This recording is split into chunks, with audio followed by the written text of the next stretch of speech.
On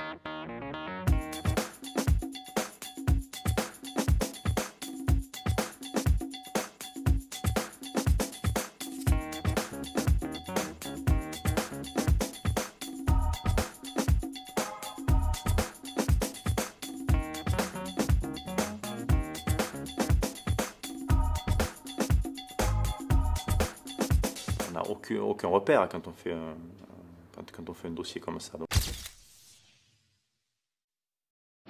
J'ai fait une demande d'accompagnement par un organisme extérieur, donc qui lui m'a donné plutôt des méthodes et des outils pour faire mon dossier et aussi des conseils pour passer devant le jury.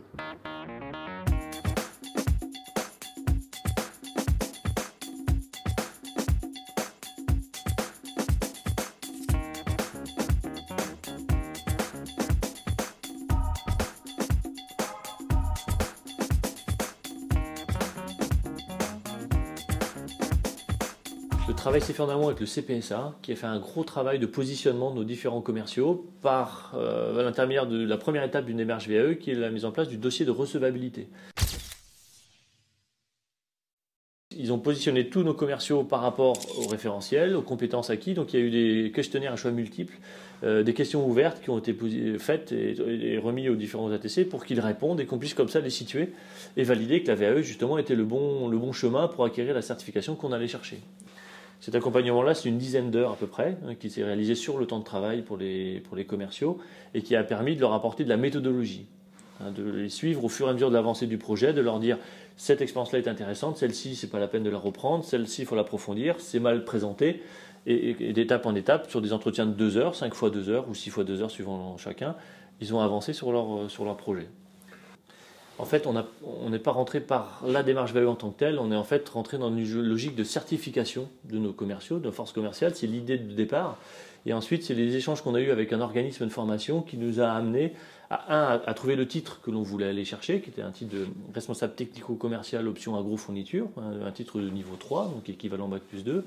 Donc on a trouvé ce titre-là et l'organisme de formation, après avoir analysé les CV entre guillemets de nos différents commerciaux, a identifié que la VAE était certainement le bon chemin, puisque l'écart entre le référentiel du diplôme et le profil de nos ATC pouvait permettre de penser que par la VAE, par la simple validation des acquis sans autre action de formation, ils allaient obtenir ce titre-là.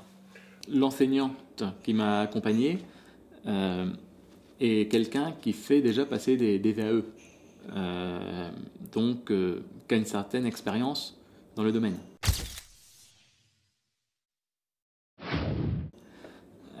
Donc elle m'a accompagné au niveau moral, parce qu'il y a un moment, quand vous êtes un petit peu démoralisé, quand vous voyez la charge de travail qui reste à accomplir, bon, elle était là un petit peu pour nous remonter le moral. Elle m'a accompagné techniquement dans la composition du dossier et aussi dans la rédaction du dossier. Parce que c'est une charge de travail très lourde aussi. Hein. Donc heureusement finalement qu'elle était là pour nous accompagner, pour nous donner aussi des dates avec des objectifs à réaliser pour qu'à la fin le dossier puisse être réalisé en temps et en heure.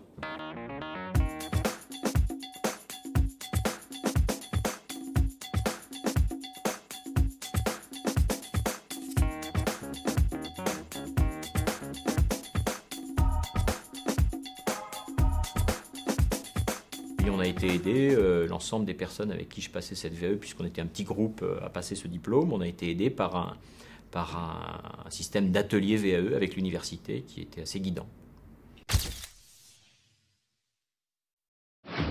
Donc la démarche a été une démarche finalement de mise sur le papier des différentes expériences, avec bien sûr le volet expérience-expertise. Donc ça n'a pas été très compliqué, c'était un petit peu long à traduire sur le papier, mais pas très compliqué sur le fond. J'ai été aidée par une enseignante référente de l'université auprès de laquelle j'ai fait ma demande de diplôme.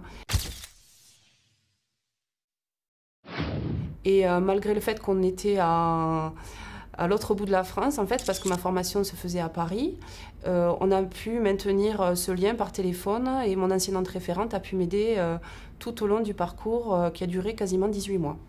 Pour la rédaction du dossier, J'ai vraiment été épaulée par mon enseignante référente concernant tout ce qui était plan de travail. Ensuite, j'ai pu travailler de mon côté et vers la fin du programme, on a travaillé toutes les deux vraiment en symbiose. On se contactait facilement par mail. Maintenant, avec les outils d'aujourd'hui, il est très facile d'avancer conjointement sur des dossiers. L'organisme certificateur m'a mis un tuteur qui est dans le domaine. C'est-à-dire, soit c'est un documentaliste, soit c'est un archiviste, soit c'est un bibliothécaire. J'ai eu un archiviste et cet archiviste, il m'a vraiment aidé dans le choix de mon diplôme. Parce qu'au départ, j'hésitais entre 2 diplômes. Et il m'a aidé dans le choix par rapport à mes compétences. Donc, lui, il a été d'une très, très grande utilité pour moi, pour savoir où je vais, qu'est-ce qui correspond à ce jour à mes diplômes.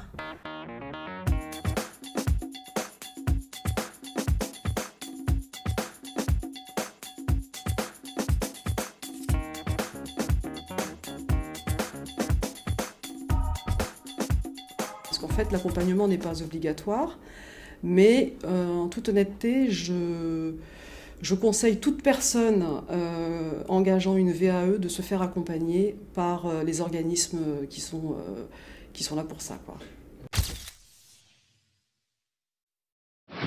Le rôle de l'organisme accompagnateur est pour moi primordial. Ça permet de se structurer. C'est-à-dire qu'en ce qui concerne mon cas, j'ai eu des entretiens téléphoniques avec la conseillère qui m'accompagnait au Saphir. On prévoyait les rendez-vous toutes les 3 semaines, ce qui me permettait entre-temps de travailler mon dossier et de lui soumettre pour qu'elle me fasse ses commentaires. On n'était parfois pas d'accord, mais on discutait, elle comprenait mon point de vue et finalement, parfois je ne changeais pas ce qu'elle me proposait.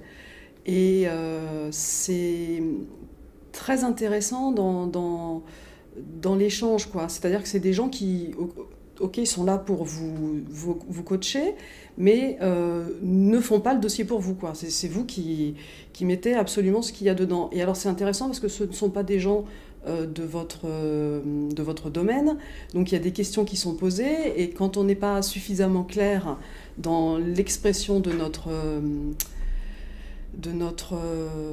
nos activités, quand on n'est pas suffisamment clair dans ce qu'on a pu décrire, ils pointent du doigt en disant peut-être que là vous pouvez aller un peu plus loin, ou alors ça je pense que c'était pas forcément utile d'aller si loin, etc., quoi.